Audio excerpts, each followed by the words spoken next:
Karen parked in my garage, so I locked the door and left for a week. Subscribe, right where you are watching from, and share this video. I pulled into my driveway, rolling my shoulders to release some of the tension from a long day at work. The stress was still there, a dull ache settling at the base of my skull, but at least I was home. Or so I thought. As my headlights swept across the front of my house, something immediately set me on edge. My garage door was open, and inside, parked where my car should have been, was a bright red SUV. I slammed the brakes harder than necessary, my fingers tightening around the steering wheel. That was not my car. That was not anyone's car that belonged in my garage.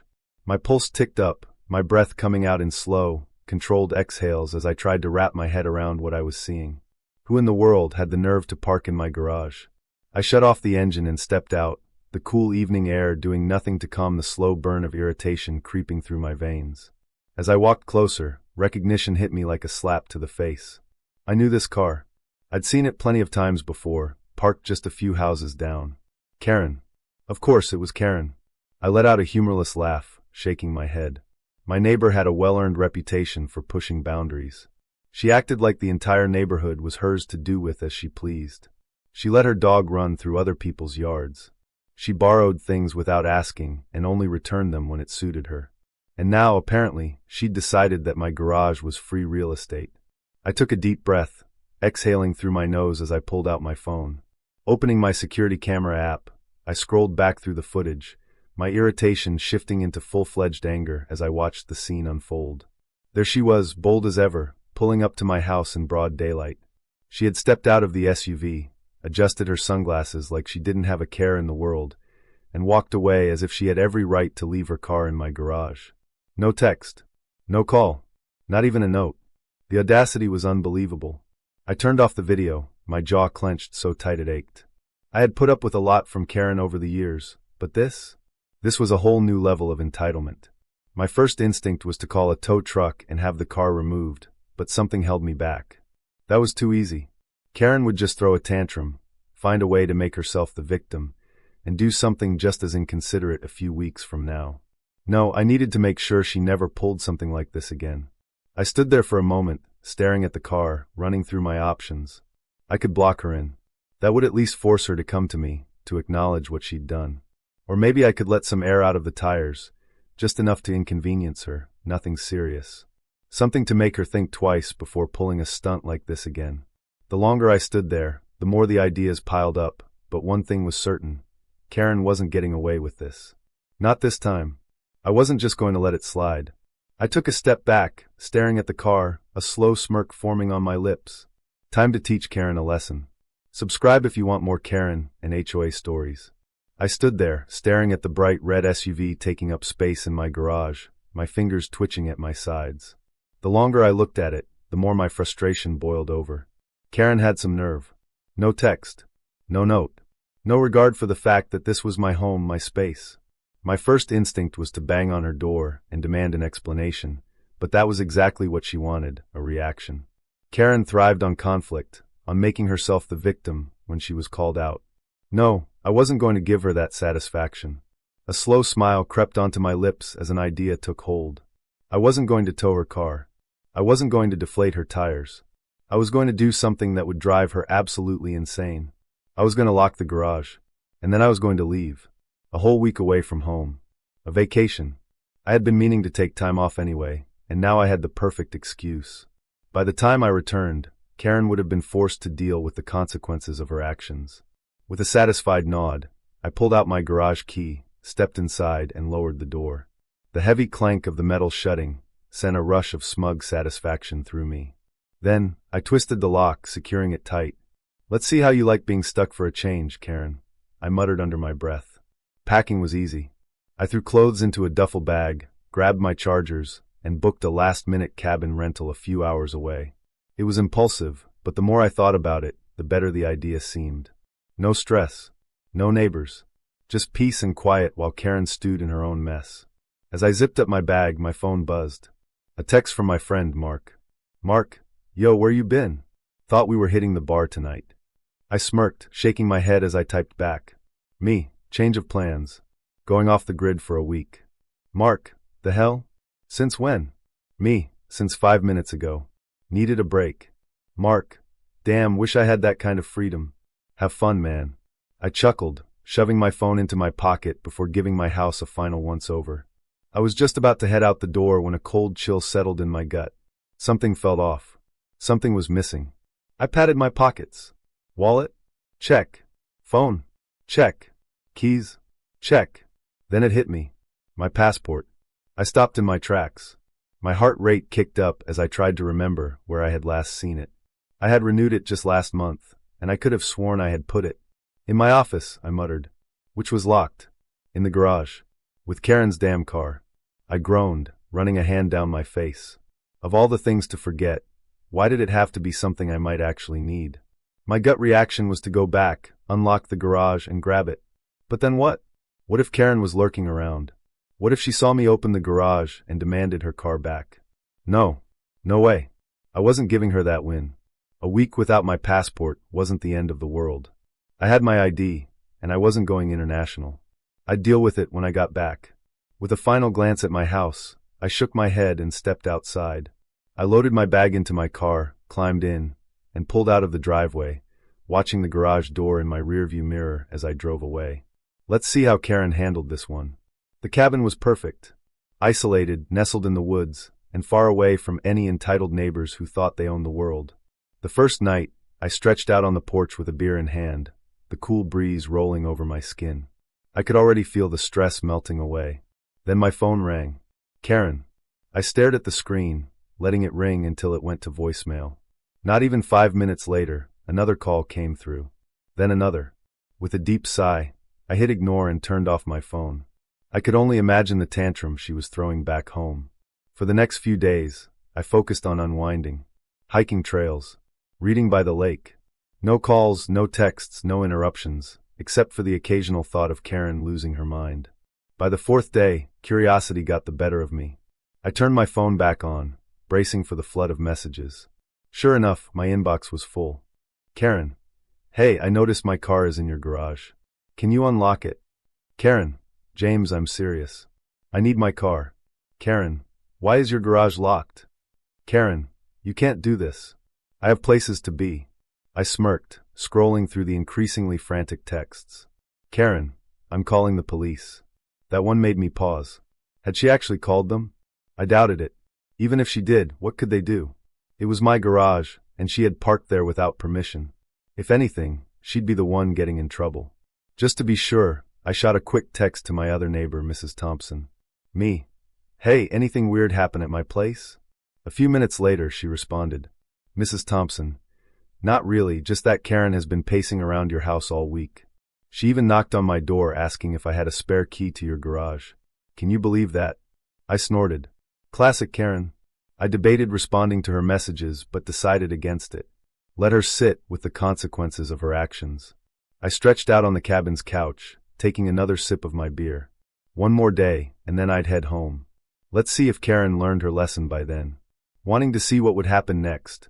Why not subscribe to this channel to get to listen to more of our upcoming exciting stories? Click on the subscribe button now. Thank you. James had just finished his last morning coffee at the cabin, stretching lazily on the porch as he watched the early sun filter through the dense trees. He knew it was time to head back home. A full week of solitude had done wonders for his nerves, and he felt refreshed, his mind clear. As he packed his things, his phone buzzed incessantly, the messages rolling in one after the other. He smirked, already knowing who it was before he even glanced at the screen. Karen. The texts were a jumbled mess of frustration, threats, and desperate pleas. Karen. James, I swear to God, if you don't open that garage, you're going to regret this. Karen. You're acting like a child. Just unlock it and we can talk. Karen. Fine. You leave me no choice. Karen. I called Mark. He says you're on some trip. Really? You just abandon everything? Karen. My husband is involved now. You messed with the wrong people. James chuckled as he read that last message. Karen's husband, Tom, was the textbook definition of an arrogant corporate man. He barely spoke to James unless he was trying to show off his latest expensive gadget or luxury car. The idea of Tom stepping in to handle the situation was laughable at best. As James tossed his bag into the back seat of his car, his phone rang. Tom. James sighed and answered, putting it on speaker as he pulled onto the road. James, Tom's voice was clipped, controlled, but with a definite edge of anger beneath the surface. We need to talk. Oh, about what? James asked innocently, already grinning. You locked my wife's car in your garage. James let the silence stretch before responding. Yeah, I did. You can't do that. That's theft, James. James laughed. Theft? Tom, your wife parked in my garage without permission. That's trespassing. Tom exhaled sharply. Look, let's cut the games. Just unlock the garage, and let's move on. Karen's been stuck without her car for a week. Do the right thing. James feigned thoughtfulness. Huh. You know, I don't remember Karen doing the right thing when she took my space without asking. James. Besides, James interrupted, I'm still on vacation. I'll be back when I'm back. Tom's tone hardened. You think this is funny? Karen is losing her mind over this. We can take legal action. James rolled his eyes. Sure, Tom. Go ahead and call the cops. I have security cameras. You want to take this to court? Let's see how a judge reacts when I show footage of Karen walking into my garage and leaving her car there without my consent. Silence on the other end. You've got cameras? Tom finally asked, his voice quieter. Full footage. High resolution. Time-stamped. You sure you want to go the legal route? More silence. Then Tom sighed heavily. James, come on. Let's be reasonable. Oh, now we're being reasonable? James snorted. Where was that energy when Karen parked in my garage without asking? Where was that when she was blowing up my phone demanding I fix her problem? Look, man, I get it, Tom said, his tone shifting to something more diplomatic. Karen can be impulsive, but this has gone on long enough. You made your point. Just unlock it. James smirked. I'll be home in a few hours. We'll see how I feel then. He hung up before Tom could respond. By the time James pulled into his driveway, the tension in the air was almost tangible. The moment he stepped out of his car, he spotted Karen pacing near his garage, phone in hand. She whipped around at the sound of his car door closing, storming toward him. You unbelievable, Karen started, but James held up a hand. No. Before you say anything, Karen, let's get one thing straight. He took a step closer, lowering his voice. You parked in my garage without asking.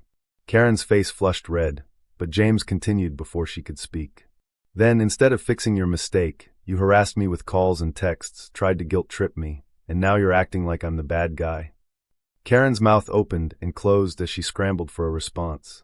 I thought you'd be reasonable. I figured you'd. Oh, you figured?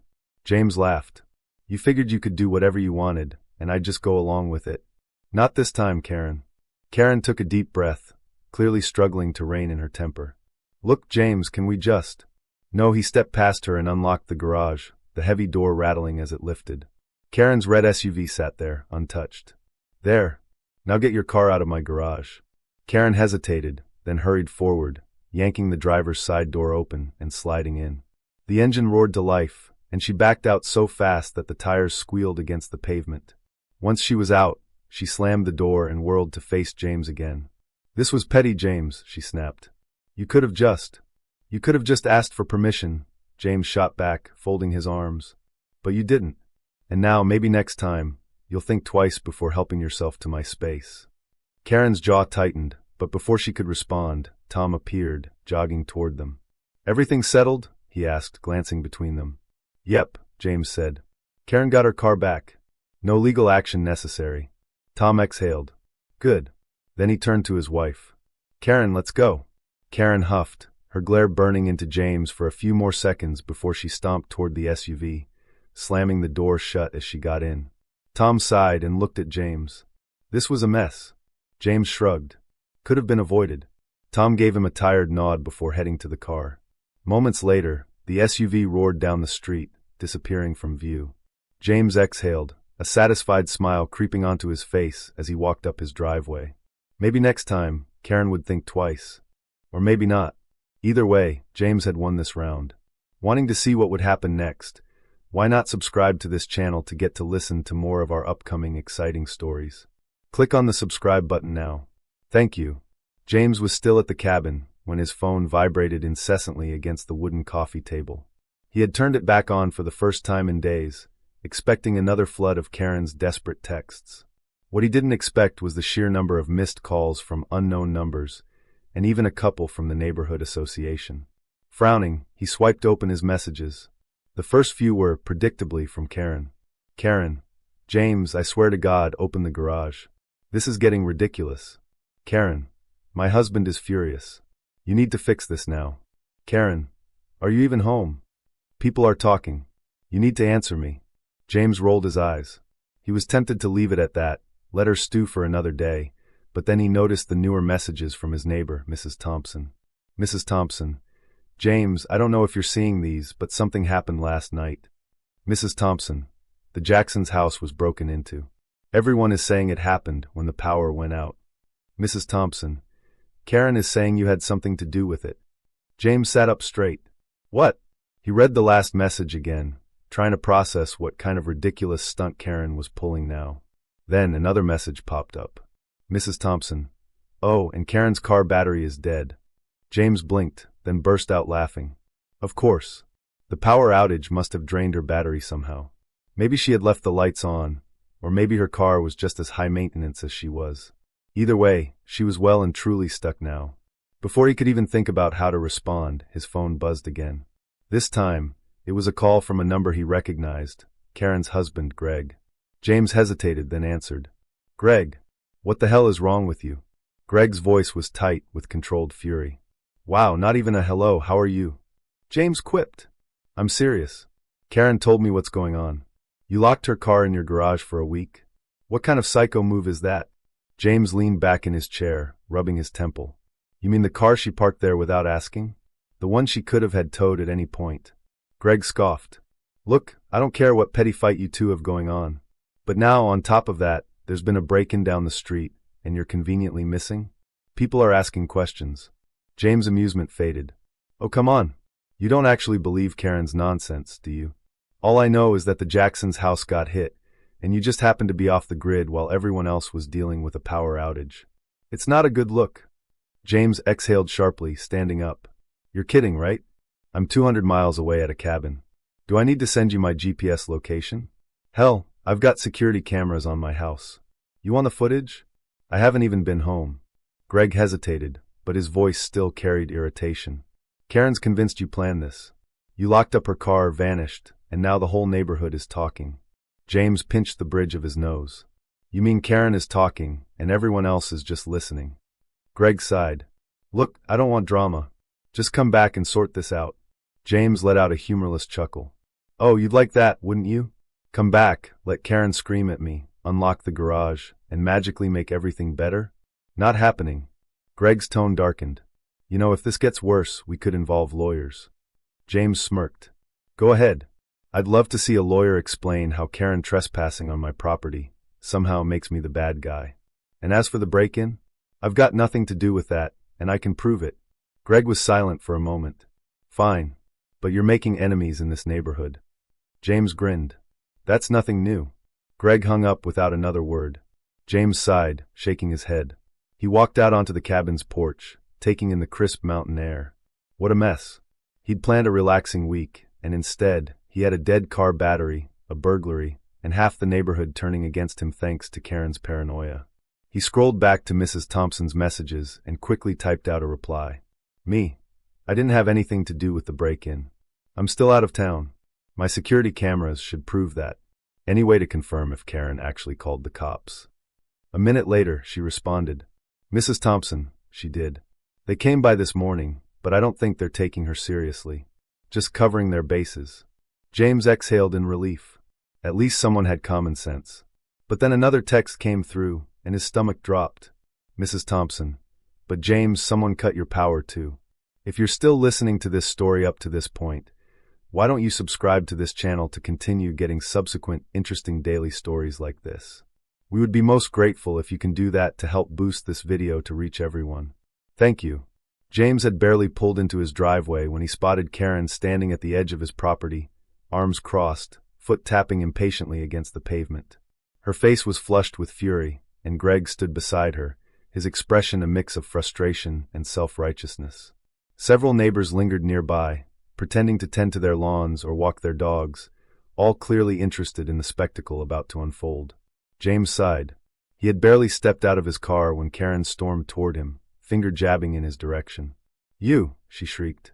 "You absolute piece of—" "Karen," James interrupted, holding up a hand. "Before you start, let's establish some ground rules. 1. Lower your voice. 2. No false accusations. And 3. Oh, you don't get to set rules," she snapped. "You locked my car in your garage for over a week, and now it's dead. My battery is ruined because of you. And then, while you were conveniently off the grid, the Jacksons' house got robbed. And now," James raised an eyebrow. "Now you're accusing me of what exactly? Being a mastermind criminal? Hacking into the city's power grid just to mess with you?" Karen clenched her jaw. "You tampered with my car. You harassed me. And you probably had something to do with the robbery. I don't know how yet, but I will prove it." Greg stepped forward, his voice firm. "We're done playing games, James. This has gone too far. Karen's car is damaged. The neighborhood is turning against you. And quite frankly, you're acting suspicious as hell." James crossed his arms. "I'm acting suspicious?" He shook his head with a laugh. "Let's go over some facts. Fact 1. Karen parked her car in my garage without permission. Fact 2. She ignored every logical solution to get it out, including calling a tow truck or locksmith. Fact 3. I was 200 miles away when the Jacksons' house got robbed, and I have proof." Karen scoffed. "Oh please. You were off the grid. You could have easily driven back." James exhaled slowly. "All right, let's get to the fun part." He reached into his pocket and pulled out his phone. "Since everyone's so eager to hear the truth, I have something to show you all." He tapped a few buttons, and within seconds, the screen mirrored onto the television inside his living room, visible through the large front window. Security footage began playing, showing Karen walking onto his property the day she parked her car inside his garage.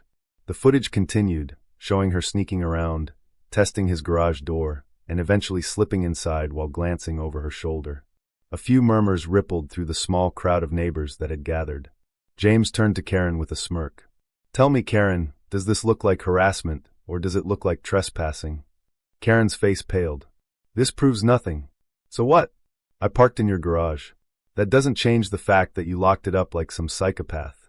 James tapped the screen again, fast-forwarding. The footage now showed her banging on his door, peering into his windows, and even attempting to jimmy open a side entrance. "Still want to play the victim?" he asked dryly. "Because from where I'm standing, this doesn't look good for you." Greg shifted uncomfortably, his jaw tightening. "That doesn't change the fact that her car is now damaged." James sighed. "The power outage killed her battery, Greg. I didn't touch her car. In fact, she could have had it towed at any time, but she didn't." "Why?" "Because she thought she could force me to cave. Now it's backfired, and she wants to play the blame game." Karen looked ready to explode. "You're twisting everything. You've been tormenting me, James. You set this up. You wanted me stuck." James chuckled. "Right, because I somehow orchestrated a citywide power outage? Maybe I control the weather, too. Should I summon a hurricane next?" The crowd of neighbors watching snickered. Karen turned red, realization dawning that she was losing the battle. "You're a menace to this neighborhood," she spat. "And we're not going to stand for it." James tilted his head. "Karen, you're the one who got caught trespassing. You're the one making baseless accusations. And you're the one who refused every logical solution to get your car out. So tell me, who's the real problem here?" Greg grabbed Karen's arm. "Come on, Karen. Let's go." She yanked away. "No, this isn't over." James smirked. "Oh, I think it is. In fact, if you push this any further, I might have to consider pressing charges for trespassing and harassment. I'm sure the cops would love to see this footage." Karen paled. "You wouldn't dare." "Try me." Greg exhaled sharply. "Karen, let's go. Now." Karen glared at James but finally turned, storming away. Greg followed, looking exhausted. The watching neighbors quickly found reasons to scatter, some whispering to each other as they left. James took a deep breath, shaking his head as he walked inside. He poured himself a drink and collapsed onto the couch, relishing the silence. It had been a hell of a week, but at least now the truth was out. And Karen? She wouldn't be messing with him again anytime soon. If you're still listening to this story up to this point, why don't you subscribe to this channel to continue getting subsequent interesting daily stories like this? We would be most grateful if you can do that to help boost this video to reach everyone. Thank you. James poured himself another drink, the amber liquid swirling in the glass as he leaned back on his couch. The drama outside had finally died down, but he knew Karen wasn't the type to give up so easily. Something about the way she had stormed off didn't sit right with him. His gaze drifted to the security footage still frozen on his television screen, Karen's panicked expression staring back at him. He took another sip and sighed. He knew he'd won that round, but something in his gut told him the fight wasn't over. Then an idea struck him. Karen had been yelling about her car being damaged, but something had felt off. If it was truly hers, why hadn't she just called a tow truck the moment she realized it was stuck? Why had she insisted on blaming him instead of taking responsibility? Curious, James pulled out his phone and ran a quick search for a vehicle registration lookup service. He grabbed his keys and stepped back outside, where Karen's car still sat like an unwelcome guest in his driveway. The neighborhood was quiet now, the spectators gone, but he still felt the weight of their earlier attention. He walked up to the car, noting the make and model, a sleek black BMW. He jotted down the license plate and typed it into the lookup service. A few seconds later, the results loaded. James froze, blinking at the screen. The car wasn't even registered to Karen. "What the hell?" he muttered, refreshing the page just to be sure. But the information remained the same. The registered owner was someone else entirely, Daniel Mercer. James let out a low whistle. Daniel Mercer? He knew that name. Everyone in the city did. Daniel was a high-powered attorney with a reputation for being ruthless in the courtroom. If Karen had somehow borrowed his car without permission, she was in way deeper trouble than a dead battery. James smirked. Now, this was interesting. He walked back inside, grabbed his laptop, and did a quick search on Daniel Mercer's public contacts. It didn't take long to find an office number. James hesitated only briefly before dialing. The phone rang twice before a sharp, professional voice answered. "This is Daniel Mercer." James didn't waste time. "Mr. Mercer, my name is James Carter. I have something that might interest you." There was a pause. "Go on." James glanced out the window at the BMW. "Are you missing a black BMW by any chance?" Silence. Then Daniel's voice dropped an octave. "Where is it?" James grinned. "Parked in my driveway. Has been for over a week." "I never gave anyone permission to take my car," Daniel said, his voice dangerously calm. "Who has it?" James didn't even hesitate. "Karen." The silence on the other end of the call stretched longer this time. Then, Daniel let out a slow, measured breath. "I'll be there in 20 minutes. James hung up, a satisfied smirk on his face. Exactly 20 minutes later, a sleek black Mercedes pulled up to James' house. The moment the driver's door opened, Daniel Mercer stepped out. He was exactly as James had imagined, tall, impeccably dressed, and exuding an aura of power. His jaw was tight, and his eyes burned with controlled fury. James met him at the driveway. "Mr. Mercer." Daniel's gaze swept over the BMW, then landed on James. "Explain." James shrugged. "Karen parked it in my garage without my permission, and then accused me of locking it in. She's been throwing a tantrum ever since, blaming me for its dead battery." Daniel let out a short laugh, devoid of humor. "That woman is unbelievable."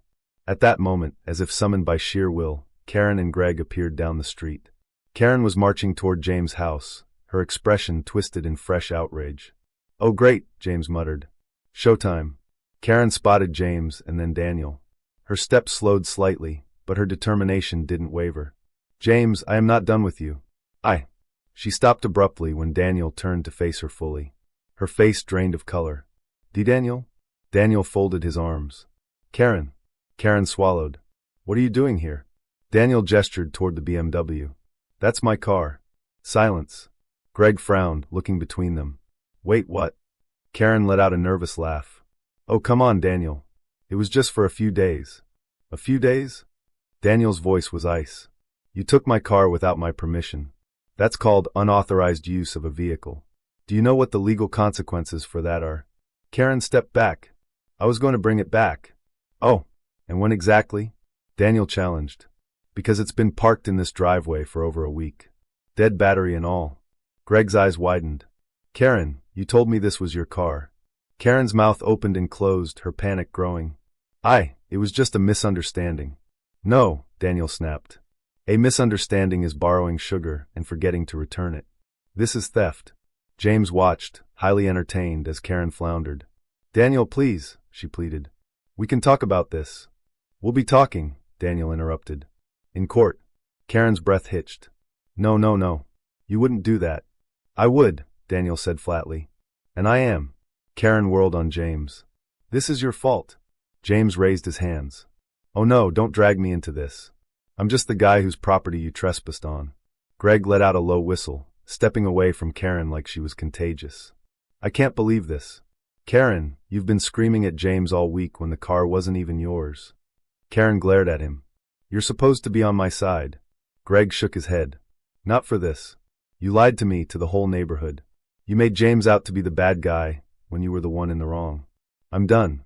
Daniel pulled out his phone. I suggest you get a lawyer, Karen. Karen looked around, her desperation evident. Daniel, please. I can make this right. You can make it right, Daniel said, slipping his phone back into his pocket, by facing the legal consequences. Karen let out a strangled sound, but it was clear she had lost. James clapped his hands together. Well, folks, I think that's a wrap. Daniel gave James a nod. Thanks for the call. James smirked. Anytime.